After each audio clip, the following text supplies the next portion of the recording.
BMC Tamil நேயர்களுக்கும் மற்றும் pyramid ஆசான்களுக்கும் Bhagavad Gita என்ற ఆత్మ జ్ఞానతుడే నిగழ்ச்சிకి எல்லாரையும் வரவேற்கிறோம். మరి జగద్గురు బ్రహ్మర్షి పితామహ పత్రి సార్కి నా నమస్కారాలు తెలియజేసుకుంటూ, అలాగే పిఎంసి ఛానల్లో వర్క్ చేస్తున్నటువంటి మాస్టర్స్ అందరికీ కూడా పేరు పేరున నా నమస్కారాలు తెలియజేసుకుంటూ, మరి ఈ భగవద్గీత ప్రారంభించే ముందు జగద్గురువులైనటువంటి మరి శ్రీకృష్ణ పరమాత్మకి, వ్యాస భగవానుడికి నా నమస్కారాలు తెలియజేసుకుంటూ, మరి ఈరోజు మనము భగవద్గీతని కొనసాగిద్దాం. మరి నిన్న తెలుసుకున్నాం ఏమంటే, మొట్టమొదట ప్రతి మానవుడికి కూడా భయం అనేది ఉంటుంది. ఎవరికైనా సరే ఏదో ఒక రకం, ఏదో ఒక భయం. మరి మానవుడు ఆ భయం నుంచి బయటికి రావాలి. మరి బయటికి రావాలంటే దాన్ని ఆ మనసులో నుంచి నువ్వు వెళ్ళిపో అంటే అది వెళ్ళిపోదు. దానికి మన ప్రయత్నం కావాలి. మరి అలాగే స్వామి రామ జీవితంలో మరి ఆయనకి పాములంటే భయం ఉండిపోయింది. ఎంతో యోగీశ్వరుడు, మంచి సాధకుడు, మంచి శక్తి సంపన్నుడు, కానీ ఆయనకు కూడా ఒక భయం ఉంది. ఎందుకంటే ఆయనకి ఒక యోగి చెప్పేవాడికి ఎప్పుడు కూడా తనలో ఏదో ఒక భయాలు పెట్టుకొని, మరి ఇతరులకి భయం గురించి ఎలా చెప్తాము అనే ఒక ఇది ఉందన్నమాట ఆయనకి లోపల. అవును, మనకే భయం ఉంది కదా, మనం అంతా స్పిరిచువల్ గా చెప్తా ఉన్నాము అందరికీ, కానీ ఆ భయాన్ని ఆయన పోగొట్టుకోలేకపోయినాడు అన్నమాట. మరి ఆయన ఎలా పోగొట్టుకున్నాడు అనే దాని గురించి ఈరోజు మనము తెలుసుకుందాం. స్వామి రామ హిమాలయాల్లో ఉన్నప్పుడు మరి ఒకసారి ఆ గురువు గారు చెప్తారనమాట, నాయన, జ్ఞానాన్ని ఒక చోట ఉండి తెలుసుకునేది కాదు, నువ్వు ప్రతి గ్రామంలో మరి ప్రతి ఊర్లో కూడా తిరుగుతూ జ్ఞానాన్ని సముపార్జించుకోవాలి అని. అంటే అనుభవమే జ్ఞానం. మరి ఆయన అందులో భాగంగా ఏం చేస్తాడంటే ఒక ఊర్లోకి వస్తాడు. రాత్రి అయిపోతుంది, వర్షం పడతా ఉంటుంది, ఎక్కడో ఉండడానికి ఒక ప్లేస్ కావాలి, ఎందుకంటే వర్షం పడతా ఉంది, చీకటి. ఆ ఊరు వాళ్ళని అడుగుతాడు అనమాట, నాకు ఎక్కడన్నా ఈ రోజు రాత్రికి, ఎందుకంటే వర్షం పడతా ఉంది, ఈ రోజు రాత్రికి నేను ఎక్కడన్నా ఉండడానికి నాకు ఒక చిన్న గుడిసె చూపిస్తే నేను అక్కడ ఉంటానని. కానీ ఆ ఊరు వాళ్ళు సన్యాసులు అంటే వాళ్ళకి గిట్టదు. దొంగ సన్యాసులు వీళ్ళంతా, వీళ్ళు అని చెప్పేసి వాళ్ళకి సదభిప్రాయం ఉండదు వాళ్ళకి సన్యాసుల పైన. ఆ ఊర్లో వాళ్ళు ఎవరు, మా ఇంట్లో అవదు, మా ఇంట్లో అవదు అంటారు. అప్పుడు ఒక ఆవిడ ఏం చేస్తుందంటే, రండి మీరు ఒక ఇంట్లో ఉంటారు, రండి చూపిస్తారని చెప్పేసి ఒక 4 మూల చదరం ఉండేటువంటి ఒక ఇంట్లోకి తీసుకెళ్ళిపోతుంది. తీసుకుపోయి, సరే ఈరోజు మీరు ఇక్కడ ఉండండి అని చెప్పేసి ఆమె బయటకు వచ్చేస్తుంది అనమాట. ఇప్పుడు మబ్బులో అంతా మబ్బుగా ఉంది, ఆ ఇల్లంతా చదరం ఇల్లు అంటే 4 వైపులా ఒకే చదరంగా ఉంటుందన్నమాట. సరే కొంతసేపు తర్వాత, అంటే గుడిసే కానీ చదరపు ఇల్లు. కొంతసేపు వరకు ఆ చీకట్లో, మనకు కూడా చీకట్లో ఫస్ట్ పోతానే ఏది కనపడదు, కొంతసేపు తర్వాత కనిపిస్తాయి. అలాగా ఈయన కూర్చున్నాడు ఆ ఇంట్లో. కొంతసేపు తర్వాత ఆ మసకగా కనిపిస్తా ఉంది. చూస్తే ఆ ఇల్లంతా పాములే, మొత్తం అంతా బ్లాక్ కోబ్రాస్. మరి భయం వేసింది ఆయనకి, ముందే భయము, విపరీతమైన భయం వేసింది. మొత్తము ఆ ఇల్లు మొత్తము కూడా పాములతో ఉంది. సరే లేచి బయటికి వెళ్ళిపోదామా అంటే, బయటకు పోతే దొంగ సన్యాసి అంటారు. ఇప్పుడే ఆడ నమ్మకం లేదు, దొంగ సన్యాసి అనేసి అంటారు. సరే ఉందామా అంటే భయం వేస్తా ఉంది. ఆలోచించాడు అనమాట, నన్ను తీసుకొచ్చిన ఆవిడ ఒక యోగిని లాగా లేదు, మామూలు గృహిణి లాగానే ఉంది. గృహిణిలాగా ఉన్నా గాని ఆమె ఈ ఇంట్లోకి వచ్చి ధైర్యంగా వెళ్ళింది. అంటే ఆమెని ఈ పాములు ఏం చేయలేదు. మరి నన్ను మాత్రం ఏం చేస్తాయని చెప్పేసి ఉన్నాడనమాట. ఉండి కానీ ధ్యానం కుదరలేదు ఆయనకి. అలా రాత్రంతా కూడా జాగారం చేసినాడు ఆవిడ చూసుకుంటా. ఇంకా బయటకొస్తే దొంగ సన్యాసి అంటారు. ఇంక ఉండాల్సిందే తప్పదు. అలా అక్కడ నైట్ అంతా అలా జాగారం చేశాడనమాట. జాగారం చేసిన తర్వాత కానీ ఆయనకి ఆ భయం పోలేదు. ఆ భయము పోలేదు. సరే స్వామి రామ గురువు దగ్గరికి వెళ్తాడనమాట. స్వామి ఇట్లా జరిగింది ఈ విషయం చెప్తాడు. చెప్పిన తర్వాత ఆ గురువు గారు చెప్తారు, నీకు పాములంటే భయం అనే విషయం నాకు తెలుసు. అంటే నాకు తెలిసి నా భయాన్ని మీరు ఎందుకు పోగొట్టుకోలేవు? గురువుగా ఉండి నా భయాన్ని మీరు పోగొట్టాలి కదా! మరి ఎందుకు పోగొట్టలేదని చెప్పేసి ఆయన అడుగుతాడనమాట. సరే అడిగితే అప్పుడు మరి స్వామి రామ గురువు శంకరులు చెప్తాడనమాట. రేపు తెల్లవారితో మనము ఒక యజ్ఞాన్ని చేస్తాం. తెల్లవారితో 4 గంటలకంతా లేసి ఒక యజ్ఞం చేస్తాము. దానికి కావాల్సినటువంటి ఆకులు, కట్టె పుల్లలు ఇవన్నీ కూడా నువ్వు సమకూర్చు అని చెప్పేసి చెప్తాడు. సరే ఉదయపూర్వమే మరి స్వామి రామ లేసి ఆ కట్టెలు యజ్ఞానికి కావాల్సినటువంటి కట్టెలు, మరి ఆకులు అన్నీ కూడా సమకూరుస్తూ ఉంటాడు. అక్కడ ఒక ఆకుల పొద ఒకటి ఉంటుంది. ఎక్కువ ఉంటాయి ఆకులంతా. సరే దాన్ని ఎత్తుకుంటే ఆ మబ్బులో తెలియలేదు. తర్వాత చూస్తే దాంట్లో పాముంది. ఎక్కడుందంటే కరెక్ట్‌గా అంత చేతుల్లో ఉంది పాము. కింద వేసేదానికి కూడా ఛాన్స్ లేదు. కింద వేస్తే కూడా కాటేస్తుంది. కరెక్ట్‌గా ఉంది అది. సరే ఎట్లా ఉందంటే గడగడ అని వణికిపోతా ఉన్నాడు. షివరింగ్ స్టార్ట్ అయింది. ఎందుకంటే తప్పించుకోవడానికి లేదు. చేతుల్లో ఉంది పాము. ఏం చేసినా కాటేస్తుంది. సరే ఏం చేయాలి? పై ప్రాణాలు పైనే పోయేట్టుగా ఉంది. అరుస్తా ఉన్నాడు. గురువుగారు అని. గురువుగారు చెప్తారు, నేను పక్కనే ఉన్నాను. నువ్వు ఏమీ భయపడద్దు. నీకేమీ కాదు. దాన్ని నువ్వు చూడు ఎంత బాగుందో. అంటే ఆ స్వామి రామ అంటున్నాడు, దాన్ని నేను చూడాలా, ఎంత బాగుందో చూడాలా అని. పై ప్రాణాలు పైనే పోతా ఉన్నాయి, ఎంత బాగుందో అని దాన్ని చూడాలా నేను. మీరేం గురువుగారు, మీరు చెప్తారు, చెప్పేవాళ్ళకి మీకు బానే ఉంటుంది. ఈడ పట్టుకోనేది నేను కదా, నా చేతుల్లో ఉంది, నాకు కదా భయం, మీకేముంది అనేసి అతను ఎగతాళిగా మాట్లాడతాడు గురువు గారు.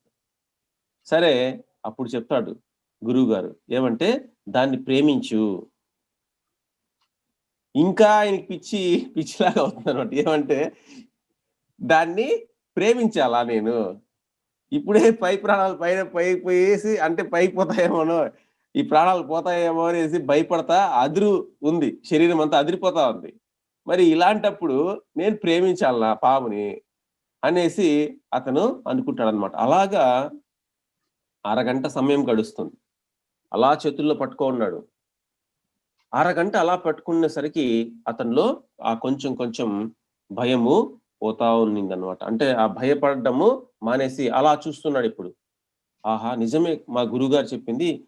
ఈ పాము ఎంత బాగుంది. ఎంత శుభ్రంగా ఉంది. అంటే పాము చూడండి ఎన్నో చోట్ల తిరుగుతా ఉంటుంది. కానీ ఎంత శుభ్రంగా ఉంటుంది. ఎంత శుభ్రంగా ఉంటుంది అని చెప్పేసి దాన్ని చూస్తున్నాడు. ఎంత బాగుంది, ఎంత అందంగా ఉంది ఈ పాము అని. అంటే అరగంట పట్టింది అతనికి ఆ సమాధానం పడేదానికి ఆ శరీరం. అంతవరకు వణికిపోయినాడు, భయపడినాడు. మరి అలా చూస్తున్నాడు. ఎంతో చక్కగా ఉంది పాము.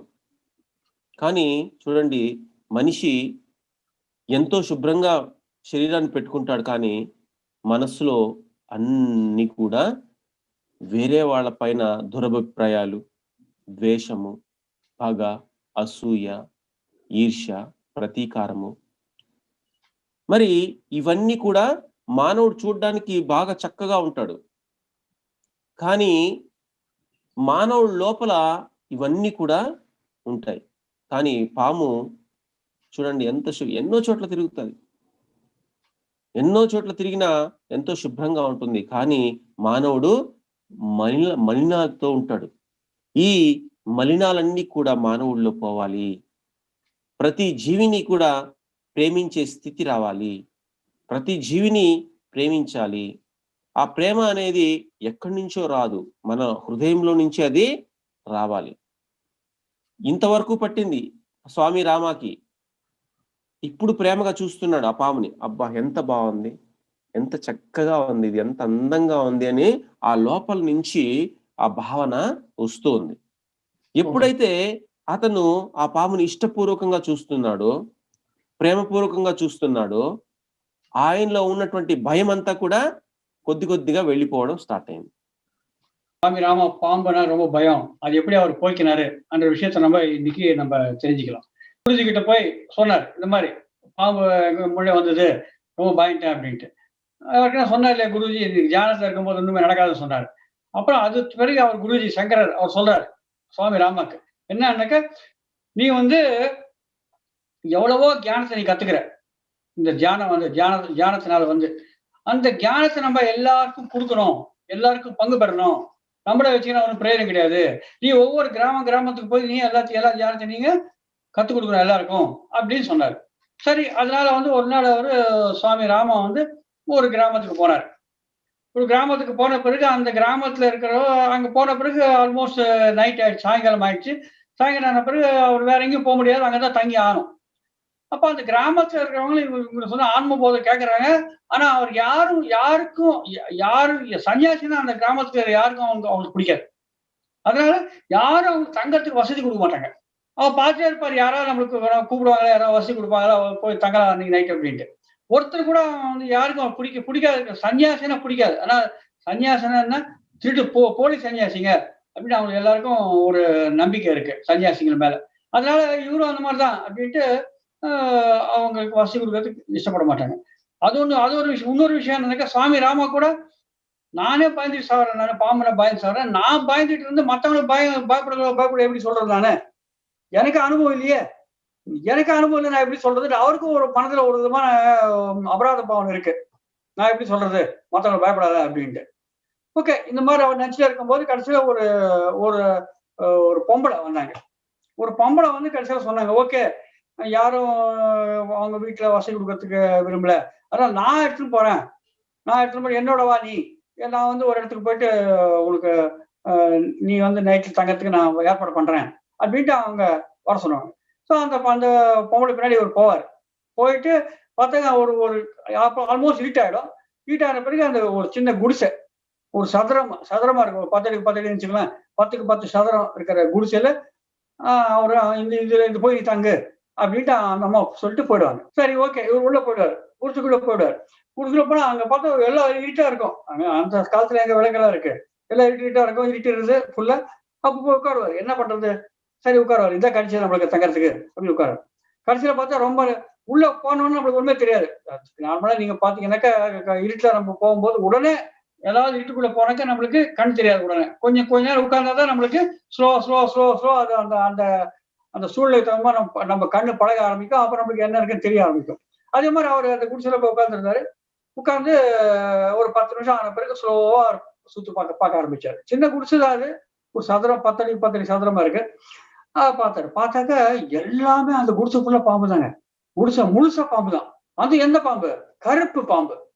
கருநாகத்தான் பயம் இல்லை அவருக்கு, எல்லாம் கருநாகம் தான். இவருக்கு பயங்கர, ஏற்கனவே ஒரு பாம்புனா பயம், இவரு பயந்து சாவறாரு. ஐயோ, இன்னும் இந்த மாதிரி இந்த குடிசை போட்டாங்க, எல்லாமே பாம்பாதான் இருக்கு, நான் வெளில போலானாக்கா ஓடி வெளில போலானாக்கா கிராமத்துல இருக்கிறவங்க அத்தனை பேரும் பார்ப்பாங்க, ஓ இவன் தான் போலி சன்னியாசியா, இவன் பாம்புனா பயப்படுறான், இவன் என்ன சன்னியாசி, இவன் நம்மளுக்கு புத்திமதி சொல்லி கொடுக்குறது, இவன் ஆன்மீகத்தை நம்ம கொடுக்குறது அப்படின்ட்டு எல்லாம் மற்றவங்க எல்லாம் கேலி பண்ணுவாங்க, கேடா பண்ணுவாங்க அப்படின்ட்டு இவருக்கு பயம்.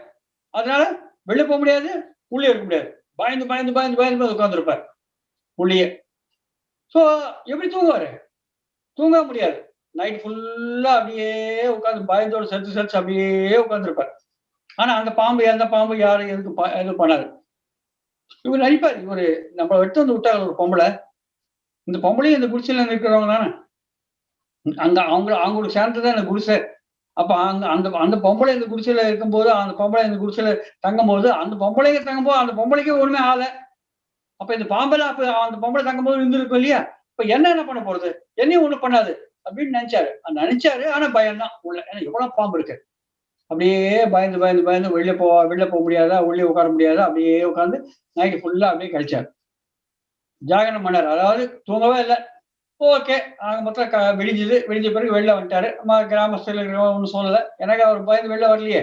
சரி பரவாயில்ல. அவன் விட்டாச்சு, எல்லாம் விட்டு சரியா போச்சு. எல்லாம் முடிஞ்சு போச்சு. முடிஞ்சு போன பிறகு மறுநாள் அவரு குருஜி கிட்ட போயிட்டாரு. அவர் சங்கரர். அவர் குருஜி பேர் சங்கரர். அவர்ட்ட போயிட்டு சும்மா சொன்னாரு. "ஆ குருஜி, உங்களுக்கு ரொம்ப பிரியப்பட்ட சிஷ்யன் தானே நானு. உங்களுக்கு தெரியும் இல்லையா? எனக்கு பாம்புன்னா பயம்" அப்படின்னு. "ஆமாமா எனக்கு தெரியும்ப்பா. உனக்கு பாம்புன்னா ரொம்ப பயம் எனக்கு தெரியும்." "அப்போ உங்களுக்கு இவ்வளவு பிரியப்பட்ட சிஷ்யன் எனக்கு அந்த பாம்புன்னா இருக்கிற பயத்த நீங்க போக்க மாட்டீங்களா? அந்த அளவுக்கு எனக்கு உதவி பண்ண மாட்டீங்களா?" அப்படின்ட்டு அவரு குருஜிய கேட்பாரு. குருஜி ஒண்ணும் சொல்ல மாட்டாரு. சைலன்ட்டா இருப்பாரு. "சரிப்பா, ஒரு வேலை செய்யலாம் நம்ப. நாளைக்கு காலையில ஒரு ஒரு யாகத்த பண்ணலாம் நம்ப. ஒரு யாகத்த பண்ணலாம். அதுக்கு வேண்டிய சாமான்லாம் நீ காலையில போய் குளிச்சுட்டு காலையில எடுத்துட்டு போயிட்டு எல்லா சாமான் நீ எடுத்துன்னு வா. இல்ல என்ன சாமான் விறகு கிறகுலாம் தேவை இருக்கு இல்லையா? அதெல்லாம் போய் எடுத்துட்டு வா. காஞ்ச விறகு, அப்புறம் வந்து அந்த தர்பாய்ன்னு சொல்லுவாங்க இல்லையா? அதெல்லாம் எடுத்துட்டு வா." அப்படின்ட்டு அவரு சொல்லுவாரு. சரி ஓகேன்ட்டு அன்னைக்கு நைட் படுத்துருவாங்க. படுத்துட்டு மறுநாள் காலையில எந்திரிச்சு, சுவாமி ராமா வந்து அந்த யாகம் பண்றதுக்கு சாமான்லாம் கலெக்ட் பண்றதுக்கு அங்க போவார். காட்டுக்கு போவார். பக்கத்துல காட்டுக்கு போவார். காட்டுல நெறைய காடு எப்படி இருக்கும் உங்களுக்கு தெரியும் இல்லையா? காடுலாம் நெறைய மரங்கள், செடிகள்லாம் இருக்கும். அங்கெல்லாம் போயிட்டு காஞ்ச விதை கிதை எல்லாம் இந்த விறகு எல்லாம் எடுத்து வருவார். எடுத்து வந்து தர்பைகள் எல்லாம் எடுத்துட்டு வருவார். ஒரு பெரிய ஒரு பெரிய ஒரு ஒரு நெஸ்டாட்டம் இருக்கும். ஒரு ஒரு பெரிய ம் புதையலாட்டம் இருக்கும். அது அந்த அந்த புஷ் ஆட்டம் இருக்கும். அந்த புஷ்ஷுக்குள்ள அது நெறைய காஞ்ச அ அ சின்ன சின்ன மரத்துளிகள்லாம் அதுல இருக்கும். விறகாட்டம். அதெல்லாம் எடுக்கலான்ட்டு அவர் புஷ்ஷ அப்படியே கையில தூக்குவாரு. அந்த புஷ்ஷ கையில தூக்குன பிறகு பார்த்தீங்கன்னாக்கா, அந்த புஷ் கையில தூக்குவாரு. கால தூக்கு பிறகு பார்த்தாக்கா, அது கரெக்ட்டா அவர் எந்த கைய எங்க புடிச்சிருக்காரோ, அந்த புஷ் தூக்குறதுக்கு அந்த இடத்துல பார்த்தாக்கா, அங்க ஒரு பெரிய கருநாகம் அவர் கையில இருக்கும். கரெக்ட்டா. இவரு ஏற்கனவே பாம்புன்னா பயம். அது வேற பார்த்தாக்கா, பாம்பு வேற கையில இருக்கு. நாகம்னாவே பயம். அது கருநாகம். அது வேற. அத புடிச்சுட்டு, கையில புடிச்சுக்கிட்டு அப்படியே நடுங்கிருவாரு. அத பார்த்த உடனே. பயத்தோட. பயத்தோடனே அவங்க கத்த ஆரம்பிச்சுருவாரு. "ஐய்யயோ! காப்பாத்துங்க, காப்பாத்துங்க, காப்பாத்துங்க, காப்பாத்துங்கன்ட்டு." குருஜி என்ன காப்பாத்துங்க அங்கேருந்து கத்த ஆரம்பிச்சாரு. கத்த ஆரம்பிச்ச பிறகு குருஜி வருவாரு. வந்த பிறகு குருஜி பார்ப்பாரு. "நீ ஒண்ணும் பயப்படாதய்யா! நீ உன்னோட நான் தான் இருக்கேன். நீ ஒண்ணும் கவலைப்படாத. நீ பயப்படாத. அது எதுவும் உன்ன எதுவும் பண்ணாது. அந்த பாம்பு உன்ன எதுவும் பண்ணாது. ரொம்ப பயப்படாத. நீ பயப்படாத, பயப்படாத" அப்படின்னு சொல்லிட்டே இருப்பாரு. அந்த பாம்பு வந்து யாரையா புடிச்சு அத பாரு. அத நல்லா கவனி அப்படின்னுவாரு. அப்ப இவருக்கு ரொம்ப ஏற்கனவே ஒரு பயம் சாவுறாரு. அந்த மாரி இருக்கும்போது குருஜி வேற சொல்றாரு. இந்த பாம்பு வந்து நீ கவனின்ட்டு. என்ன இது கவனிக்கிறது? ஏற்கனவே பாம்புனா நான் பயம். அது வேற கையில வேற இருக்கு. அது உனக்கு ஒண்ணும் பண்ணாதுன்னு சொல்றாரு. புத்திமதி சொல்றாரு. நீ அத கவனின்றாரு. அப்படின்ட்டு அவர் சொல்லுவாரு குருஜி. "என்ன குருஜி நீ இந்த மாரி சொல்றீங்க? ஏற்கனவே பாம்புனா எனக்கு பயம். அந்த மாரி இருக்கும்போது நான் கையில புடிச்சிருக்கவும் அத கவனின்றீங்க. ஒண்ணும் பண்ணாதுப்பா நீ கவனின்னுவாரு." அப்புறம் அப்படியே குருஜி வேற எதுவும் உதவி பண்ண மாட்டாரு. அப்படியே சொல்லிட்டே இருப்பாரு. அவ்வளவுதான். அப்புறம் கொஞ்ச நேரம் பிறகு இவரு பயத்தோட நடுங்குறாரு. ஆனா கூட குருஜி சொல்லுவாரு. "நீ வந்து அந்த பாம்பு பாரு எவ்வளவு அழகா இருக்கு. இவ்வளோ பியூட்டிஃபுல்லா இருக்கு பாரு அந்த பாம்பு. அந்த பாம்புடைய அழகு நீ ரசிக்கணும்ப்பா" அப்படின்னுவாரு.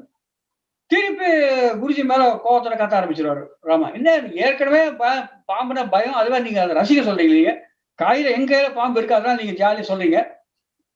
அங்க உட்கார்ந்து தூரமா உட்கார்ந்து சொல்றீங்க. நீங்க புடிச்சா தான் தெரியும் பாம்பு எப்படி இருக்குன்ட்டு." அப்படின்ட்டு ஒரு குருஜி சொல்லிட்டே இருப்பாரு. ஆனா கூட குருஜி ஒண்ணும் சட்டப்படுத்த மாட்டாரு. கொஞ்ச நேரம் பிறகு சொல்லுவாரு. அந்த பாம்ப வந்து நீ நேசிக்க ஆரம்பி. நான் ஏற்கனவே பயந்து சாவறேன். முதல்ல ரசிக்க சொல்றீங்க. அப்புறம் நேசிக்க சொல்றீங்க. என்ன இது உங்களுக்கு விளையாட்டா இருக்கா? அப்படின்னு சொல்லுவாரு. குரு எந்த உதவியும் பண்ண மாட்டாரு. சும்மா சொல்லிட்டே இருப்பாரு. அவ்வளவுதான். தூரத்துல உட்கார்ந்து. அப்படியே ஒரு 1/2 மணி நேரம் ஆயிடும். என்ன பண்றது? உட்டாக்கா கையில இருந்து உட்டாக்கா அந்த பாம்பு கடிச்சிரும். அந்த மாரி நிலைமையில இருக்காரு அவரு. உடவும் முடியாது, உடாது இருக்க முடியாது. 1/2 மணி நேரம் ஆன பிறகு அப்புறம் அவர் சொல்ற மாரி நிதானமா பாம்ப பார்க்க ஆரம்பிப்பாரு. ஆமா. பாத்தீங்களா அந்த பாம்பு எவ்வளவு அழகா இருக்கு. எவ்வளோ தூய்மையா இருக்கு, சுத்தமா இருக்கு. ஆனா, அது உள்ள பாம்புனா நம்மளுக்கு ரொம்ப பயம் இல்லையா? எந்த பயம்னாக்க நம்மளுக்கு அந்த அந்த நம்ம மனுஷனுக்குள்ள இருக்கிற அந்த பகை, அப்புறம் அந்த பிரதீகாரம், மற்ற மேல நம்ம பிரதிகாரத்தை எடுத்துக்கணும், நம்ம எப்படியா சாதிக்கிறோம் அவங்கள, அந்த மாதிரி பொறாமை, இந்த மாதிரி குணங்கள்ல மனுஷங்கள் இருக்கு இல்லையா, அதெல்லாம் மனுஷனை வந்து மனுஷனுக்குள்ள இருக்கிற விஷமா இருக்கிற குணங்கள் இருக்கு. அதெல்லாம் வெளிப்புறம் பார்க்கறதுக்கு மனுஷங்க நல்லா இருப்பாங்க, சுத்தமா இருப்பாங்க, தூய்மையா இருப்பாங்க. ஆனா உள்ள பார்த்தா இந்த மாதிரி கெட்ட குணங்கள் இருக்கு. பாம்புக்குள்ள இருக்கிற விஷம் வந்து அந்த விஷத்தை அவர் கம்பேர் பண்றாரு. மனுஷனுக்குள்ள இருக்கிற இந்த கெட்ட குணங்கள், விஷங்கள். வெளியில பார்க்கறதுக்கு தூய்மையா இருந்தாலும், சுத்தமா இருந்தாலும், உள்ள இந்த மாதிரி குணங்கள் இருக்கு. அப்படியே அவர் பாம்ப விட முடியாது, ஒண்ணும் பண்ண முடியாது.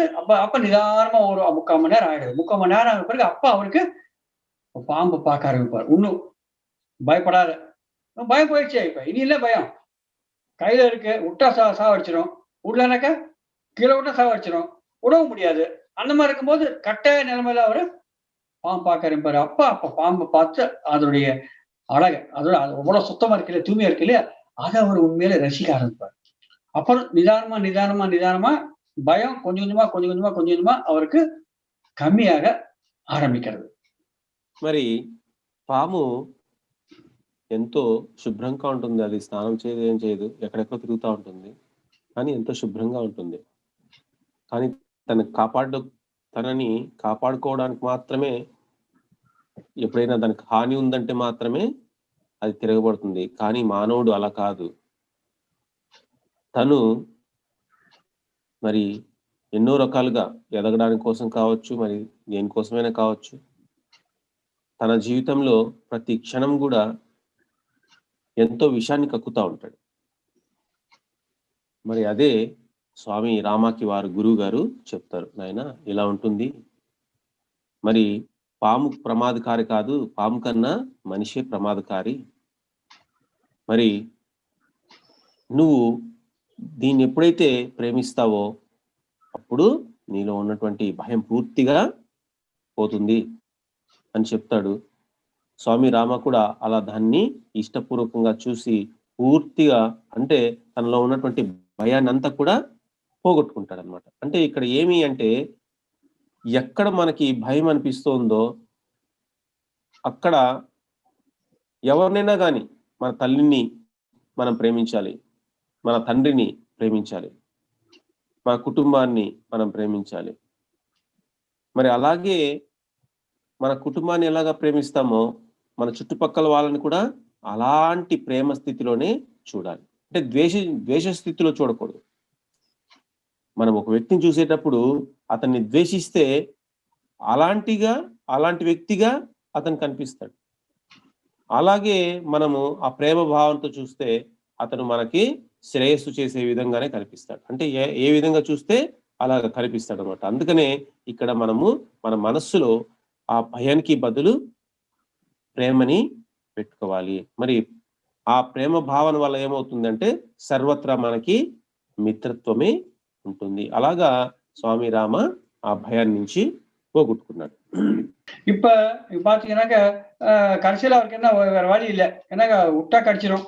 அப்ப கடைசியில அவரை பார்த்து நிதானமா அதை ரசிக்க ஆரம்பிப்பார். அப்ப குருஜி சொல்லுவார், பாத்தியா சுவாமி ராமா பாத்தியா, நீ பாம்பு எப்படி இருக்கு, எவ்வளவு தூய்மையா இருக்கு. அது வந்து எங்கெங்கயோ சுத்திட்டே இருக்கும், ஆனா எவ்வளவு தூய்மையா இருக்கு. ஆனா அதுக்குள்ள வந்து விஷயம் இருக்கு. ஆனா மனுஷன் பாத்தீங்கன்னா, மனுஷன்றவன் என்னன்னாக்க வெளிப்பக்கம் பார்க்கறதுக்கு தூய்மையா இருப்பான், ஆனா உள்ளுக்குள்ள பாம்பு விஷயக்கன்னா அதிகமா விஷயம் இருக்கிறவன். அனாவசியமா எல்லாரும் மேல துவேஷத்தை, பகையும், கோபத்தையும் இதெல்லாத்தையும் காட்டியா இருப்பான். பாத்தீங்களா, இதெல்லாம் இருக்கிற வரையும் பாம்போட ரொம்ப டேஞ்சரஸ் மனுஷன். பாம்பு எப்பயுமே யாரையும் சாவடிக்காது, யாரையும் அது வந்து கடிக்காது. எப்பயாவது தன்னுடைய உடலை காப்பாத்திக்கிறதுக்கு, தனக்கு தன் பிராணங்களை ரட்சிக்கப்பட்டிருக்கிறதுக்கு ஏதாவது தன்னை காப்பாத்திக்கிறது, அது வந்து மற்றவங்களை கடிக்கிறதுக்கு முயற்சி பண்ணும் தவிர மற்ற சமயத்துல அது யாரையும் கடிக்காது. ஆனா மனுஷன் இருக்க பாத்தீங்களா, மனுஷன் வந்து தன்னுடைய சுதந்திரத்துக்காக, நிறைய காரணத்துக்காக பாம்புக்குன்னு அதிகமான துவேஷத்தையும், பாம்புக்குன்னு அதிகமான விஷயத்தையும் மற்றவங்க மேல காட்டுவான். அந்த மாதிரி இருக்கக்கூடாது. நம்ம எப்பயுமே நம்ம கூட இருக்கிறவங்களையும், நம்ம குடும்பத்துல இருக்கிறவங்களையும், நம்ம சகோதரர்களையும், நம்ம சேர்ந்த எல்லார் மேலேயும் நம்ம அன்பையும் நேசத்தையும் தான் காட்டணும். துவேஷத்தை காட்டக்கூடாது. துவேஷம்னா விஷயம் மட்டும்தான். அதை காட்டக்கூடாது. நேசத்தை காட்டணும். நேசம் எப்ப நம்ம நேசத்தை காட்ட ஆரம்பிப்போமோ, எப்ப நம்ம அன்பை காட்ட ஆரம்பிப்போமோ, அப்ப ஆட்டோமேட்டிக்கா நமக்கு உள்ள இருக்கிற எல்லா கெட்ட பாவனைகளும் போயிடும். நம்மளுக்கு தேவை இருக்கிறது அதுதான். எல்லாருமே மற்றவங்களோட நேசத்தை காட்டணும், மற்றவங்களோட அன்பை செலுத்தணும் தவிர யார் மேலேயும் நம்ம துவேஷத்தை காட்டக்கூடாது அப்படின்ட்டு அவரு குருஜி கடைசியில ராம கிட்ட சொல்லுவாரு. ராமாவும் அந்த பாம்பை இப்படி பார்த்து கடைசியில அவர் குருஜி சொன்ன நல்லா புரிஞ்சுக்கிட்டு எப்ப இந்த பாம்பை நல்லா ஒழுங்கா பார்க்க ஆரம்பிச்சாரோ, எந்த விதமான அந்த பாம்பு மேல எந்த விதமான கெட்ட அபிப்பிராயம் இல்லாத, அதை சாவடிக்கணும் அந்த மாதிரி அபிப்பிராயம் எந்த அபிப்பிராயம் இல்லாத அவர் பாம்பையும் அன்போட பார்க்க ஆரம்பிப்பாரு. பாம்பும் அவர் அன்போட பார்க்க ஆரம்பிப்பாரு. பாம்பு ஒண்ணும் பண்ணாது. ஏன்னா அவர் பாம்புல என்ன இருக்கு பாம்பு தெரிஞ்சிடும் இல்லையா? ஸோ அது அவருக்கு எந்த விதமா கெடுதல் பண்ணாது. அந்த விதமா ராமா எல்லாத்தையும் நேசிக்க ஆரம்பிச்சு, பாம்பையும் நேசிக்க ஆரம்பிச்சு, அன்பை செலுத்த ஆரம்பிச்சு, அந்த பாம்பன பயத்தை அவர் போக்கிக்கிறாரு. மனுஷனா இருக்கிற நம்மளும் கூட பாம்புல இருக்கிற விஷத்தை யாரு மேலேயும் நம்ம காட்டாத, நம்ம உள்ள இருக்கிற அன்பையும் நேசத்தையும் எல்லார் மேலேயும் காட்டணும். இந்த பாடத்தை நம்ம தெரிஞ்சுக்கணும். எப்ப நம்ம அன்பையும் நேசத்தை காட்டுறோமோ அப்ப பயம்ன்ற விஷயம் நம்மளுக்கு வரவே வராது. நம்ம யார் மேலேயாவது யாரையா பார்த்து பயப்படுறோம், யாரை பார்த்து நம்ம கெடுதல் பாவனை பண்றோம்னாக்க நமக்குள்ள விஷயம் இருக்குன்னு அர்த்தம். சோ நம்ம எல்லாரு மேலேயும் அன்பை செலுத்தணும் அப்படின்னு சொல்றாரு. మరి పరమాత్మ బోధిస్తున్నది ఏమంటే అక్కడ ఫస్ట్ మొట్టమొదట మనం ఎదగాలి అంటే ఫస్ట్ మనలో ఉన్నటువంటి భయము పోవాలి.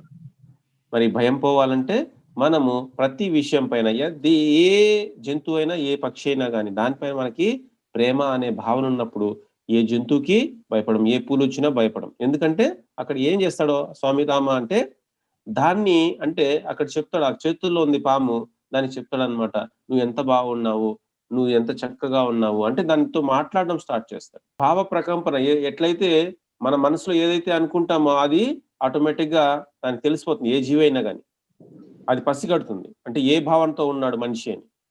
మరి ఆ చక్కగా ఉన్నాడు, నేను నా ద్వారా నీకే హాని కలగదు అని ఆ స్వామి రామ అనుకోవడం వల్ల ఆ పాము అలాగా అతని చేతుల్లో నుంచి వెళ్ళిపోతుంది. మరి ఎప్పుడు కూడా అంటే ఏ పులి వచ్చినా ఏ సింహం వచ్చినా ఎక్కడున్నా మనము మరి ఆ ఎదుటి వాళ్ళకి మనం హాని చెయ్యము అనే భావంతో ఉన్నప్పుడు ఎవరైనా కానీ మనకు హాని చేయరు. మనకు హాని జరుగుతుందేమో, ఎవరైనా ఏమో చేస్తారేమో. మరి ఇలాంటి భయాలతో ఉన్నప్పుడు వాళ్ళు ఎలాంటి భయాలతో ఉంటారో అలాంటి భయాలు ఉన్నటువంటి వ్యక్తుల్నే కలుసుకుంటారు. మరి హాని కలుగుతుంది అంటే దానికి అక్కడ ఎవరు అంటే మన భావన అక్కడ పనిచేస్తుంది. இப்ப சுவாமி யாராம எப்ப தெரிஞ்சுக்கினாரோ அவருக்கு கிளீனா அப்ப பாம்ப ரொம்ப அன்போட பார்க்க ஆரம்பிச்சாரு. நேசம் பண்ண பாம்பை நேசம் பண்ண ஆரம்பிச்சாரு. இப்ப என்னன்னாக்க எந்த உயிரினம் எந்த உயிரினமாவது நம்ம பாவனை தான் பார்க்கும். இப்ப பாம்பு கூட நம்ம பாவனை தெரிஞ்சு போச்சு. சோ சுவாமி ராமா குருஜி சொன்னார் இல்லையா, அதை நீ நேசிக்க ஆரம்பி, அதை நீ அது மேல அன்பை செலுத்து, அதை ரசிக்க ஆரம்பி, அதை பார்த்து அதை அழகை ரசிக்க ஆரம்பி அப்படின்னாரு. அதே மாதிரி சுவாமி ராமா கூட அப்படி அழகை ரசிக்க ஆரம்பிச்சாரு. அது அவர் மனதுல அது மேல அன்பு செலுத்த ஆரம்பிச்சாரு. அதாவது அதை கெடுதல் பண்ணணும் என்ற பாவனை அவர் மனதுல இருந்து வர வைக்கல. அது நம்மள கடிச்சிரும் என்ற பாவனையை வர வைக்கல. அது நம்மளை கடிச்சிரும், அதெல்லாம் நம்ம அதை சாவடிக்கணும் என்ற பாவனை வர வைக்கல. வெறுமனே அன்பு என்ற பாவனை தான் அவரு வர வச்சாரு. சோ பாவனை தான் ரொம்ப ரொம்ப ரொம்ப முக்கியமான விஷயம். நம்ம என்ன நினைக்கிறோமோ அதுதான் எல்லாருக்கும் தெரியும். இன்னும் சொல்ல போனாக்க மற்ற உயிரினங்கள் எல்லாமே பாவனைக்கு தான் ரொம்ப இம்பார்ட்டன்ஸ் கொடுக்கும். நம்ம என்ன நினைக்கிறோம் என்ற விஷயம் தான். புலியாது சிங்கமாவது எது வந்தாலும் சரி, அதை நம்மளை சாவடிச்சிடும், அதனால நம்ம அதை அடிக்கணும் என்ற பாவனை நம்மளுக்கு வந்தது, அப்பதான் அது நம்மளை அட்டாக் பண்ணும் தவிர அது நம்மளை ஒண்ணும் பண்ணாது, அது பாட்டுகளை வருது போறது அப்படின்ட்டு அந்த மாதிரி பாவனை நம்ம இருந்தாக்க உண்மையிலே எந்த உயிரினமும் நம்மளை பாதிக்காதான். நீங்க அன்பை செலுத்தினீங்கன்னாக்க, எது மேல பயப்படாத அன்பை செலுத்தினாக்க மத்த உயிரினுக்கு நம்ம துன்பத்தை கொடுக்குறோம் அப்படின்ற பாவனை உங்கள்கிட்ட நீங்க எடுத்துட்டீங்கன்னாக்க எந்த உயிரினத்துல நம்மளுக்கு துன்பம் வராது, கஷ்டம் வராது அப்படின்ட்டு அவர் தெரிஞ்சுக்கிறாரு. அப்ப பாம்பையும் பார்த்து பார்த்து ரொம்ப ரசிக்க ஆரம்பிச்சாரு. அப்புறம் பாம்பு மேல கூட அவர் அன்பு செலுத்த ஆரம்பிச்சாரு. அப்ப பாம்பு கூட அவருடைய பாவனையை புரிஞ்சுக்கிட்டு நிதானமா அவர் கையில இருந்து விட்டு வெளியே போயிடுச்சு. பாத்தீங்களா மாஸ்டர்ஸ்? இந்த மாதிரி இதான் சுவாமி ராமர் புரிஞ்சுக்கினார் அவருடைய இதுல. நம்ம வாழ்க்கை கூட அந்த மாதிரிதான். அதான் கிருஷ்ண பரமாத்மா கூட அர்ஜுனுக்கு சொல்றாரு, நீ முதல்ல பயத்தை விட்டுரு. பயத்தை விட்டாதான் உன்னால முன்னேற முடியும். மத்தவங்க மேல கெட்ட பாவனையும் வைக்க வேணாம், பயத்தையும் வைக்க வேணாம் அப்படின்ட்டு அவர் போதை கொடுக்குறாரு. అని మనం అనుకోవచ్చు ఏమంటే అవును పులి వచ్చినా కానీ మనము దానికి హాని చేయమనుకుంటే అది జరిగిపోతుందా అనేసి ఒక ఊహ ఉండొచ్చు మనకి. అవును చెప్తా ఉన్నారు కదా వీళ్ళు పులి సింహం వచ్చినా మనం ఏం చేయదా అని. దీనికి చిన్న ఉదాహరణ స్వామి రామానే హిమాలయాల్లో ఆయనకి పులి గుహ అని తెలియదు. ఆ సన్న గుహలో వెళ్ళిపోతాడు. పోతే చిన్న పులి పిల్లలు ఉంటాయి. సరే అక్కడే పడుకొని ఉంటాడు. అవి ఆ పిల్లలు ఆ తల్లి వచ్చిందేమో అని చెప్పేసి అతనితో ఆడుకుంటా ఉంటాయి అన్నమాట. బాగా ఆడుకుంటా ఉంటే చాలాసేపు ఉంటాడు అనమాట. తల్లి వస్తుంది పులి. ఆ కరెక్ట్ గుహ ముందుకు వస్తుంది. చూస్తే లోపల ఈయనున్నాడు. ఇంకొకసారిగా చూశాడనమాట. చూసి అదే భావన అనమాట. ఏమంటే నేను నీకు ఎలాంటి హాని చేయను, నువ్వు దారిస్తే నేను వెళ్ళిపోతాను అనేసి ఆ మనసులో అనుకుంటాడు. చూడండి ఆ భావ ప్రకంపన దానికి అందింది. అలాగా అది దారి వదిలింది. అన్ని మళ్ళా ఏం చేశాడు ఆయన, ఆ గుహ నుంచి మెల్లగా బయటకు వచ్చేసాడు. అది ఏం అనలేదు. சுவாமி ராம நீங்க உங்களுக்கெல்லாம் சந்தேகம் வரத்துக்கு வாய்ப்பு இருக்கு. என்ன இது நம்ம வெறுமனே புலி பார்த்தா சிங்கத்தை பார்த்தாக்க நான் உனக்கு எதுவும் கெடுதல் பண்ண மாட்டேன், நீ எனக்கு ஒன்றும் பண்ணாத அப்படின்னு சும்மா நினைச்சாக்கா அது நடக்குமா? அது சும்மா நம்ம பார்த்தாவே அது சாவடிக்க வந்துடும் இல்லையா? இல்லையா? அந்த மாதிரி நம்மளுக்கு பாவனை இருக்கலாம். அப்படி ஆனா சுவாமி ராமாவுடைய வாழ்க்கையில் நடந்த இன்னொரு சம்பவம் கூட இந்த மாதிரிதான். ஒரு நாள் அவர் அந்த காட்டுல இருக்கும்போது ஒரு நாள் அந்த குகைக்குள்ள போக வேண்டிய நிலைமை வந்திருக்கு. ஒரு நாள் குகைக்குள்ள போயிட்டாரு. குகைக்குள்ள போகும்போது அந்த குகைக்குள்ள பாத்தீங்கன்னா புலியோட குட்டிகள் இருக்கு. புலி குட்டிகள் போட்டிருக்கு. அந்த குட்டிகள் இருக்கு. புலி கிடையாது, தாய் புலி கிடையாது, புலி கிடையாது, வெளில போயிருக்கு. குட்டிகள் மட்டும் இருக்கு. சோ சாமி ராமன் வந்து அந்த குட்டிகளோட நிறைய நேரம் விளையாடினார். ரொம்ப நேரம் விளையாடினார் ஜாலியா. அந்த குட்டிகளை நினைக்கிறது அம்மா தான் வந்து நினைச்சிருக்கு. அப்படி ஜாலியா உட்காந்து ஒரு ரொம்ப நாள் விளையாடின பிறகு கொஞ்ச நேரம் விளையாடின பிறகு அவர் வெளியே வரலான்னு பார்த்தாரு. வெளில வர பார்த்தாக்க அந்த புலி வந்து கோமுன்னு வந்து நிக்கிறது. தாய் புலி. எல்லா குழந்தைங்க இருக்கும்போது நம்ம ஏதாவது பண்ணோம்னாக்கா புலிக்கு ரொம்ப கோபம் வந்துடும். எந்த புலி கிடையாது, எந்த உயிரினமாவது எந்த விலங்காவது தன் குழந்தைகளோட நம்ம இருக்கும்போது ரொம்ப கோபம் வந்துடும் இல்லையா? ஸோ ஆனா சுவாமி ராமா வந்து அந்த புலி குட்டிகளோட விளையாடி வெளில வந்தாரு. கோயமுடைய புலி நிக்கிறது. அப்ப இவரு அவருடைய மனதுல இருந்து சொல்றாரு, நான் வந்து உனக்கு எந்த விதமான கெடுதலும் நான் பண்ண மாட்டேன், உனக்கு கெடுதல் பண்றான்ற பாவனை எனக்கு கிடையவே கிடையாது. தயவுசெய்து நீ எனக்கு வழி விட்டாக்க நான் வந்து என்னுடைய வழியில நான் போயிடுவேன் அப்படின்ட்டு அவரு பாவனைய அமிச்சார் வெளியில புலியை பார்த்து. புலியும் அவரை பார்த்து ஒண்ணுமே பண்ணல, ஒதுங்கிடுச்சு. ஒதுங்கி நிக்கிறது. ஒதுங்கி நின்னா சுவாமி பாட்டுக்கு வெளில வந்துட்டார். வெளில வந்து கூட புலி உள்ள போயிடுச்சு. பாத்தீங்களா? உண்மைங்க. இது உண்மையா நடந்த சுவாமி ராமாவுடைய வாழ்க்கையில உண்மையா நடந்த சம்பவம். சோ நம்ம நினைக்கிறோம் நம்ம பாவனையெல்லாம் ஒன்றும் நடக்காது அப்படின்னு நினைக்கிறோம். அதெல்லாம் உண்மை கிடையாது. உண்மையிலே நீங்க சரியான பாவனையோட நீங்க இருந்தீங்கன்னாக்க எல்லா உயிரினங்களும், இயற்கையில இருக்க எல்லா உயிரினங்களும் பாவனைக்கு தான் முக்கியத்துவத்தை கொடுக்கும் தவிர அதுதான் அது எல்லா பாவனையும் புரிஞ்சிடும் அதுக்கு ஃபுல்லா இல்ல. எல்லா மொழிகளுக்கும் மேல் நோக்கி இருக்கிறது பாவனை தான். சோ அந்த பாவனை புரிஞ்சது புலி ஒதுங்கிடுச்சு, ஒரு பாட்டுக்கு வெளில வந்துட்டாரு. அதனால மாஸ்டர்ஸ் நம்மளுக்கு நம்ம யாரையும் துன்பத்தை கொடுக்க கூடாதுன்ற பாவனை நம்மளுக்கு இருந்தாவே போதும். நீங்க நேசிக்கிறீங்களோ இல்லையோ, நேசிக்கிறது அதுக்கு பிறகு துன்பத்தை கொடுக்க கூடாது. எந்த விதமான கெடுதல் நான் யாருக்கும் பண்ண விரும்பல அப்படி அந்த ஒரே ஒரு பாவனை உங்களுக்கு முழுசா இருந்தாக்க அதான் அஹிம்சா பாவனைன்றது. அந்த மாதிரி பாவனை இருந்தாவே நம்ம எல்லா உயிரினங்களோடையும் நம்ம நண்பனா பழகலாம். మరి ఇప్పుడు మనము భగవద్గీత 2వ అధ్యాయంలో 11వ శ్లోకాన్ని చూస్తాం. ఎందుకంటే భగవంతుడి బోధ ఈ 11వ శ్లోకం నుంచి స్టార్ట్ అవుతుంది. 2వ అధ్యాయంలో 11వ శ్లోకం నుంచి 18వ అధ్యాయంలో 66వ శ్లోకం వరకు భగవంతుడి యొక్క జ్ఞాన విజ్ఞానము అపారంగా ఈ సర్వ మానవాళికి అందుతుంది. మరి ఈ 2వ అధ్యాయంలో 11వ శ్లోకంలో ఆయన ప్రారంభించి 18వ అధ్యాయంలో 66వ శ్లోకంతో ఎండ్ చేస్తారు. మరి ఇక్కడ ఏం చెప్తున్నాడు అంటే అశోచ్య నన్వ శోచస్వం. ఇక్కడ 2వ అధ్యాయంలో 11వలో మొదటి మాట, అక్కడ 18వ అధ్యాయంలో 66వ శ్లోకంలో మశుచః అని ఎండ్ చేస్తారనమాట. అంటే ఏమంటే అశోచ్యాన్ నన్వ శోచస్వం ప్రజ్ఞ. ఈ శ్లోకాన్ని పూర్తిగా మనం చెప్పుకుందాం. అశోచ్యానన్వ శోచస్వం ప్రజ్ఞావాదాం చ భాషసే గతాసూన గతాసూంచ నాను శోచంతి పండితాః నాను శోచంతి పండితాః. అశోచ్యాన్ శోకించద్దు.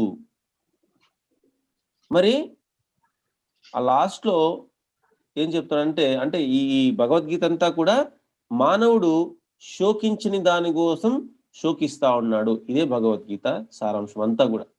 ఇక్కడ నువ్వు శోకించదగని దాని గురించి మశుచః శోకిస్తా ఉన్నావు.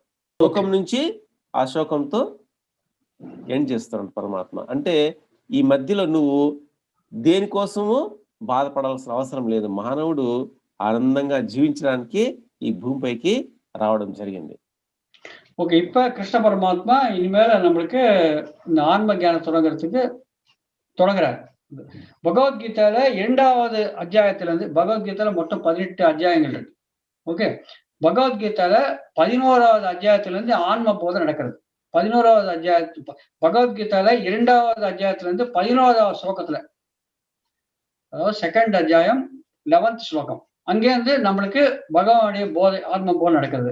அங்கேருந்து அவர் ஆரம்பிச்சு கடைசியில 18வது அத்தியாயத்துல 66வது ஸ்லோகத்தோட அவர் முடிக்கிறார். மாசுச்சியா அப்படின்ட்டு, அதாவது மாசுச்சியா அப்படின்னு சர்வதர்மான பரிச்சர்யா மாமேக்கம் சரணாகதியா அகம்தா சர்வ பாபேபியோ மோக்ஷ இஷ்யா மாசுச்சியா என்று அதோட பகவத்கீதையில 18வது அத்தியாயத்துல 66வது ஸ்லோகத்தோட அவரு அந்த போதைய முடிக்கிறார். 2வது அத்தியாயம் 11வது ஸ்லோகத்துல ஆரம்பிச்சு 18வது அத்தியாயம் 66வது ஸ்லோகத்தோட அவர் போதை முடிக்கிறார்.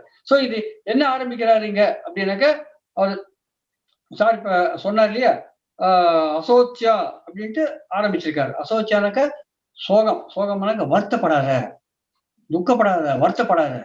ஏன் துக்கப்படுற? எதுக்காக துக்கப்படுற? மனுஷன்றவன் எதுக்கு துக்கப்படக்கூடாதோ அதுக்காக துக்கப்படுறான். பண்டிதரா இருக்கிறவன் துக்கப்பட மாட்டான் அப்படின்ட்டு அவரு இந்த ஸ்லோகத்தோட ஆரம்பிக்கிறாரு. எந்த விஷயத்துக்கும் நீங்க கவலைப்பட வேணாம், துக்கப்பட வேணாம். சோகம் இருக்கக்கூடாது அப்படின்ட்டு அவரு ఆరంభించారు. మరి మానవుడు ఎందుకు దుఃఖిస్తున్నాడు అంటే ఇక్కడ పరమాత్మ చెప్తున్నాడు. ఫస్ట్ అశోచ్య నన్వ శోచస్తం ప్రజ్ఞావాదాంచ భాషసే గతాసూన్ అగతాసూంచ నాను శోచంతి పండితాః. మరి ఇక్కడ పరమాత్మ ఏం చెప్తున్నాడు? నువ్వు శోకించే తగిన దాని గురించి శోకిస్తున్నావు అర్జున. నువ్వు ఎందుకు ఏడుస్తా ఉన్నావు? ఇప్పుడు వీళ్ళందరూ నా వాళ్ళే అనుకుంటూ ఉన్నావు, నువ్వు చెప్తా ఉన్నావు. మళ్ళా ఏం చెప్తున్నావు? నేను భిక్షమెత్తుకోనైనా జీవిస్తాను కానీ నేను యుద్ధం చేయను అంటా ఉన్నావు. మరి పండితుడైనటువంటి వాడు జీవించి ఉన్న వాళ్ళని గురించి కానీ మరణించిన వాళ్ళని గురించి కానీ ఎప్పుడు కూడా శోకించడు. అంటే ఇక్కడ పండితుడు అంటే శాస్త్ర జ్ఞానం కలవాడు కాదు. శాస్త్ర జ్ఞానం కలవాడు ఆయన ప్రాపంచిక పండితుడైతే, మరి ఆత్మ జ్ఞానం కలవాడు, దివ్య చక్షువు కలవాడు మరి జ్ఞాన పండితుడు. మరి ప్రాపంచిక పండితుడు ఆధ్యాత్మిక పండితుడు. ఇక్కడ ఆధ్యాత్మిక జీవితంలో ఎవరికైతే త్రాడై ఉంటుందో, మరి సర్వజ్ఞుడుగా ఉంటాడో అతను పండితుడు. అంటే సర్వజ్ఞుడు, అన్ని తెలుసు ఆయనకి. ఆయన గత జన్మలు తెలుసు, ఎదుటి వాళ్ళ గత జన్మలు, భవిష్యత్తు కూడా తెలుసు. మరి అలాంటి వాడు ఆ పండితుడు గురించి చెప్తున్నాడు ఇక్కడ. ఏమంటే పండితుడైనటువంటి వాడు జీవించి ఉన్న వాళ్ళ గురించి ఎప్పుడూ శోకించడు, మరి మరణించిన వాళ్ళ గురించి శోకించడు. ఎందుకు శోకించడు అంటే, ఇప్పుడు జీవించి ఉన్నాడు ఒక వ్యక్తి. ఆయన 30 సంవత్సరాలు ఉన్నప్పుడు కొన్ని ఆరోగ్య సమస్యలతో బాధపడతా ఉంటాడు, కొన్ని ఆర్థిక సమస్యలతో బాధపడతా ఉంటాడు. సరే, అలాంటప్పుడు ఒకానొక వ్యక్తి పోయి చెప్తాడనమాట, నాయనా, నీ ఆరోగ్యము కుదుట పడాలి అంటే, మరి నీ ఆర్థిక సమస్యలు నుంచి నువ్వు బయటపడాలి అంటే దీనికి ఒక చక్కటి మార్గం ఉంది. ఎందుకంటే ఫస్ట్ నువ్వు ఆరోగ్యం బాగుంటే నువ్వు కష్టపడగలవు, నువ్వు పని చేయగలవు. నీ ఆరోగ్యమే బాగలేకపోతే నువ్వు ఎట్లా కష్టపడతావు? అప్పుడు నీ ఆర్థిక సమస్యలు ఎట్లా తీరుతాయి? నువ్వు సంపాదించే డబ్బంతా నీ మందులకే అయిపోతుంది. మరి అలాంటప్పుడు నువ్వు ఆర్థికంగా ఎలా నిలదొక్కుంటావు? కాబట్టి నీ ఆరోగ్యాన్ని నువ్వు బాగా చేసుకోవాలంటే నువ్వు ధ్యాన సాధన చేస్తే ఖచ్చితంగా నీ ఆరోగ్యము బాగవుతుంది. మరి అది చెప్తాడనమాట. கிருஷ்ண பரமாத்மர் இப்ப சொல்றார், அதாவது 11வது ஸ்லோகத்துல 2வது அத்தியாயத்துல 11வது ஸ்லோகம், அசோச்சியானுக்கு சோகம் சோகம், துக்கப்படாத.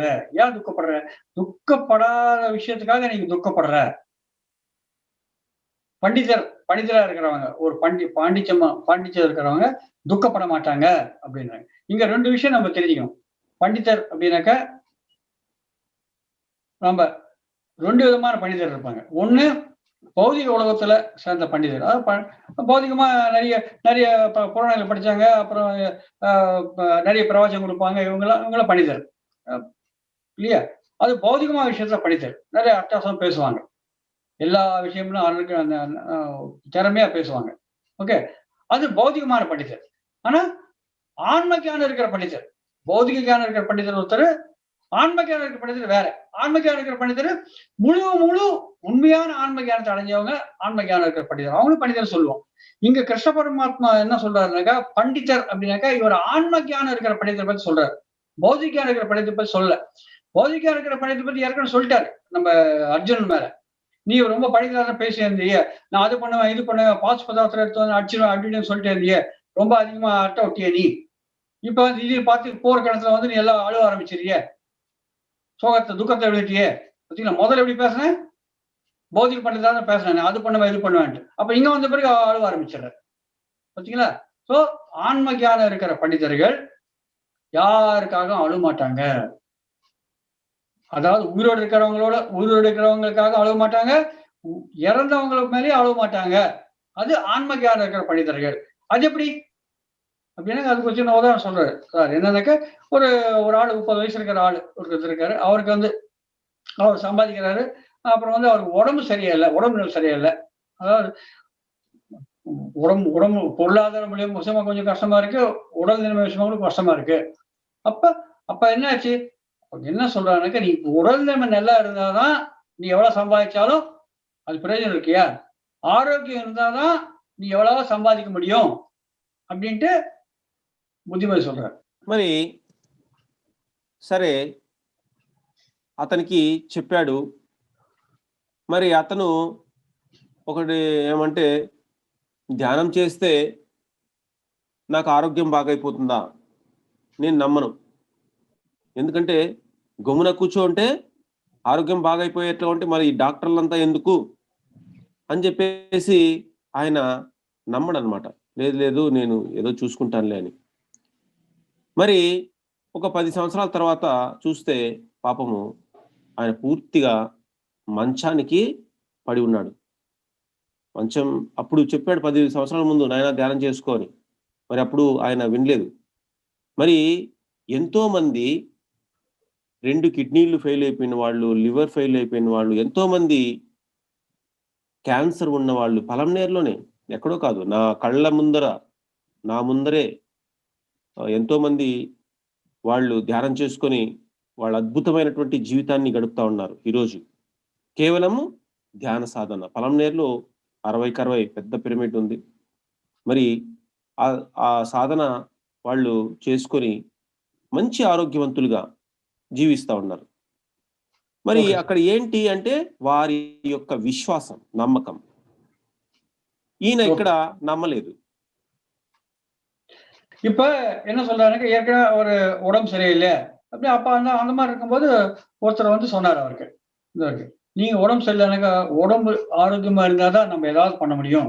இப்போ நீங்க ஆரோக்கியம் தரணும் அப்படின்னாக்க நீங்க தியானம் பண்ணுங்க அப்படின்னு சொன்னார். இவருக்கு தான் நம்பிக்கை கிடையாது இல்லையா?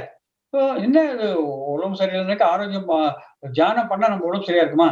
நம்பிக்கை கிடையாது. சரி, ஓகே, அவர் சொன்னாரு, இவர் ஓகேப்பா அப்படின்னு சொல்லிட்டு விட்டாரு. ஆனா தியானம் பண்ணல. இப்படியே ஒரு 10 வருஷம் ஆயிடுச்சு.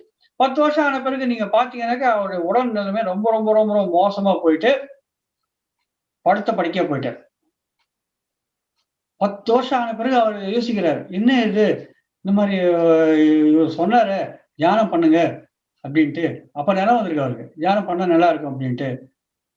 இவர் சார் இருக்க பழமொழியில இருக்காரு, உண்மையிலேயே தியானம் பண்ணாக்க நம்மளுக்கு உடல் நிலைமை சரியா போயிடும். பழமொழியில பெரிய பிரமிட் இருக்கு, 60 பிரமிட் இருக்கு. அந்த பிரமிட்ல நிறைய பேர் தியானம் பண்ணி அவருடைய நிறைய உடல் ஆரோக்கிய விஷயங்களை அவர் நிறைய போக்கிறாங்க. 2 கிட்னி ஃபெயில் ஆனவங்க இருக்காங்க, அப்புறம் வந்து கேன்சர் வந்தவங்க இருக்காங்க, லிவர் ஃபெயில் ஆனவங்க இருக்காங்க. இந்த மாதிரி இவ்வளவு பிரச்சனை இருக்கிற, ஆரோக்கிய பிரச்சனை இருக்கிற நிறைய பேரு இந்த பிரமிட்ல உட்கார்ந்து தியானம் பண்ணி நிறைய போக்கிக்கிறாங்க. சார் வந்து நிறைய பேரை பார்த்திருக்காரு. அந்த பிரமிட்ல உட்கார்ந்து தியானம் பண்ணி இவ்வளவு எல்லா வியாதிகளும் போக்கிக்கிறவங்க நிறைய பேர் அவர் பார்த்திருக்காங்க.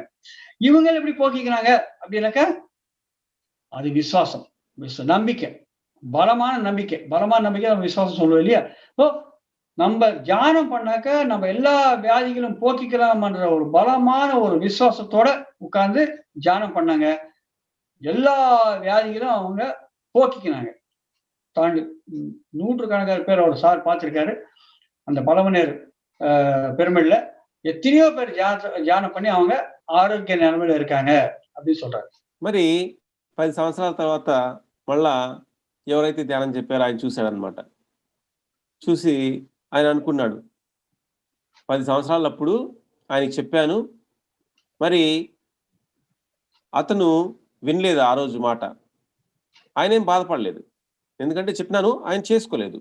కానీ ఎవరైతే ఆ మంచం పైన ఉన్నాడో అతను బాధపడతా ఉన్నాడు. ఏమంటే, అయ్యో ఆ రోజు ఈయన చెప్పినాడు మహానుభావుడు ధ్యానం చేసుకోవాలి, నీ ఆరోగ్యం బాగుంటుందని, కానీ ఈ రోజు నేను ధ్యానం చేసే పరిస్థితిలో కూడా లేను, అంటే మంచానికే పరిమితమై ఉన్నాడు అనేసి బాధపడతా ఉన్నాడు. అంటే చూడండి, ఆ జ్ఞాని అయినటువంటి వాడు బాధపడలేదు. నేను చెప్పినాను, నా మాట వినలేదు ఆయన.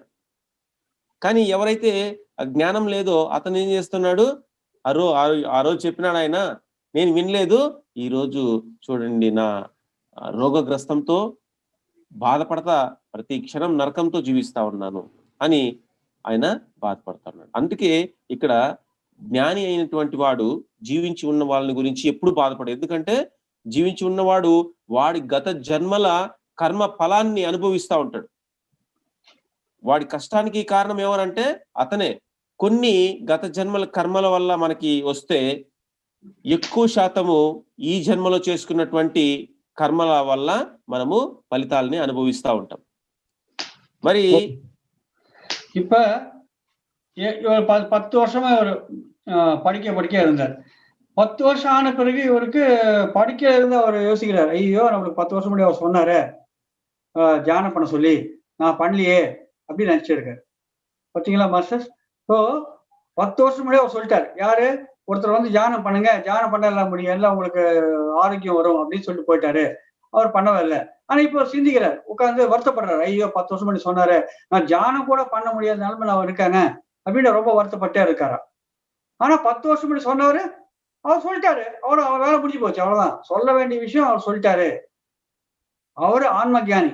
யார் சொன்னாரு இவருக்கு தியானம் பண்ணுங்கன்ட்டு? அவர் ஆன்ம ஜானி. அவர் ஆன்ம ஜானி அடைஞ்சு அவர் சொல்லியிருக்காரு, தியானம் பண்ணாக்க உனக்கு எல்லா உடல்நலமும் சரியா போயிடும்ன்ட்டு அவன் கேட்கல.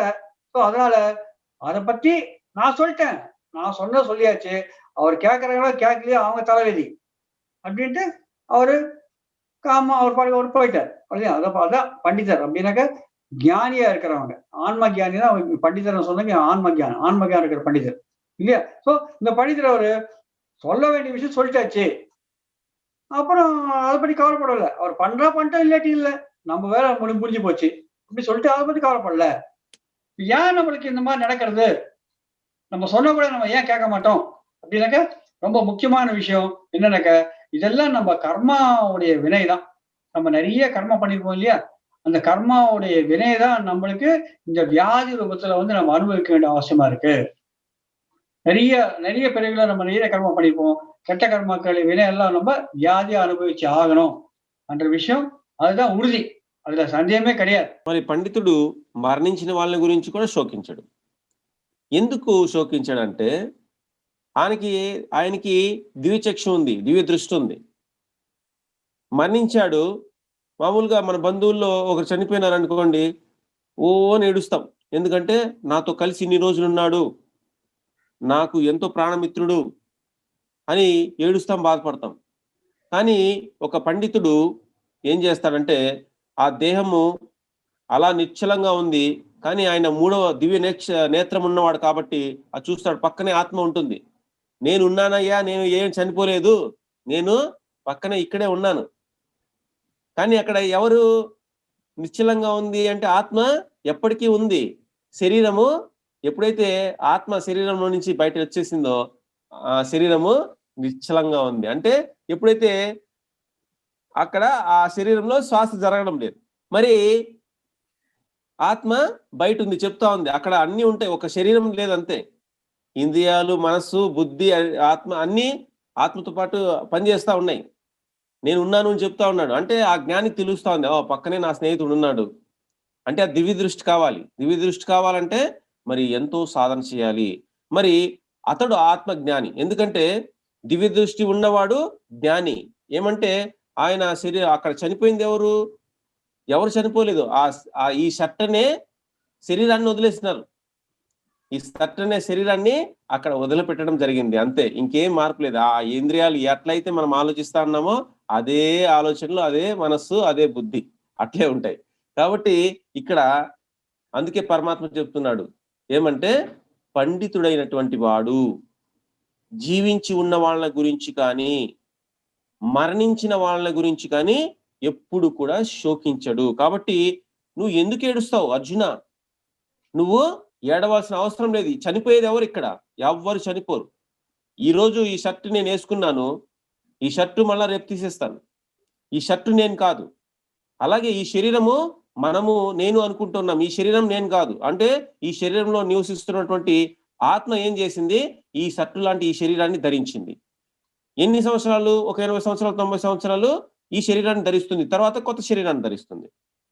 అలాగే అది ఎవరికి తెలుస్తుంది అంటే అక్కడ పండితుడైనటువంటి వాడికి తెలుస్తుంది. అందుకే అతను జీవించి ఉన్న వాళ్ళ గురించి శోకించడు, మరి మరణించిన వాళ్ళ గురించి కూడా శోకించడు. కాబట్టి మానవుడు పండితుడుగా కావాలి. మరి పండితుడుగా కావాలంటే ఆత్మజ్ఞానం కలవాడు.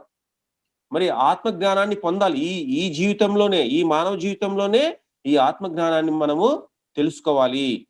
మరి అది పరమాత్మ ఇక్కడ మనకు చెప్తున్నారు. இப்ப எப்படி நம்ம ஏற்கனவே அவரு வியாதியோட இருந்தாரு. 10 வருஷம் அவர் அவதிப்பட்டு இருந்தாரு. தியானம் பண்ண சொல்லிட்டு அவர் விட்டாச்சு, அவ்வளவுதான். ஸோ பண்டிதரா இருக்கிறவர், ஆன்ம ஞானியா இருக்கிறவர், அதான் நம்ம இந்த பண்டிதர்னாக்க ஆன்ம ஞானி அர்த்தம் இங்க. போதிகமா இருக்கிற பண்டிதர் கிடையாது, ஆன்ம ஞானி இருக்கிற பண்டிதர். ஸோ அந்த பண்டிதர் உயிரோடு இருக்கிறவங்களை பத்தி கவலைப்பட மாட்டான். சொல்ல வேண்டிய சொல்லியாச்சு. அவன் பண்றாங்களோ, அவன் கர்மம் எப்படி இருக்கு அந்த மாதிரி போயிட்டே இருப்பாங்க. கர்மா ஒழுங்கா இருக்கு, அவன் தீர்த்துக்கணும் அப்படின்னு நினைச்சா அவன் கர்ம பலத்தை தீர்த்துக்கணும்னாக்கா அவன் ஒழுங்கு தியானம் பண்ணியிருப்பான். தியானம் பண்ணலனாக்கா அவன் கர்ம பலத்தை அனுபவிச்சு ஆகணும். அதனால அதை பத்தி ஏன் கவலை பண்ணணும்? அதனால பண்டிதரா இருக்கிறவன் உயிரோடு இருக்கிறவங்க பத்தி கவலைப்பட மாட்டான். அதே மாதிரி பண்டிதரா இருக்கிறவங்க உயிர் இல்லாதவங்க பத்தி, அதாவது இறந்து போறவங்க பத்தி கூட கவலைப்பட மாட்டான். அது எப்படி அப்படின்னாக்கா, ஓகே, இறந்து போயிருப்பா, யாரோ ஒருத்தர் இருப்பாங்க, இறந்து போயிருப்பாங்க. இறந்து போச்சா என்னாக்கு? பண்டிதரும் அங்க இருப்பாங்க. அவங்களோட சொந்தக்காரரோ இல்ல ஃப்ரெண்டோ யாரோ ஒருத்தர் இறந்து போயிருப்பாங்க. தெரிஞ்சோ இறந்து போயிருப்பாங்க. அவரும் அந்த சமயத்துல அவரும் அங்க இருப்பான்னு நினைச்சுக்கலாம் பண்டிதர். அவரும் பார்ப்பாரு. அவரும் பணத்த பார்ப்பாரு. ஆனா அந்த பணத்த பார்த்த பிறகு மத்தவங்க அந்த பணத்துக்கு சொந்தக்காரவங்க என்ன பண்ணுவாங்க?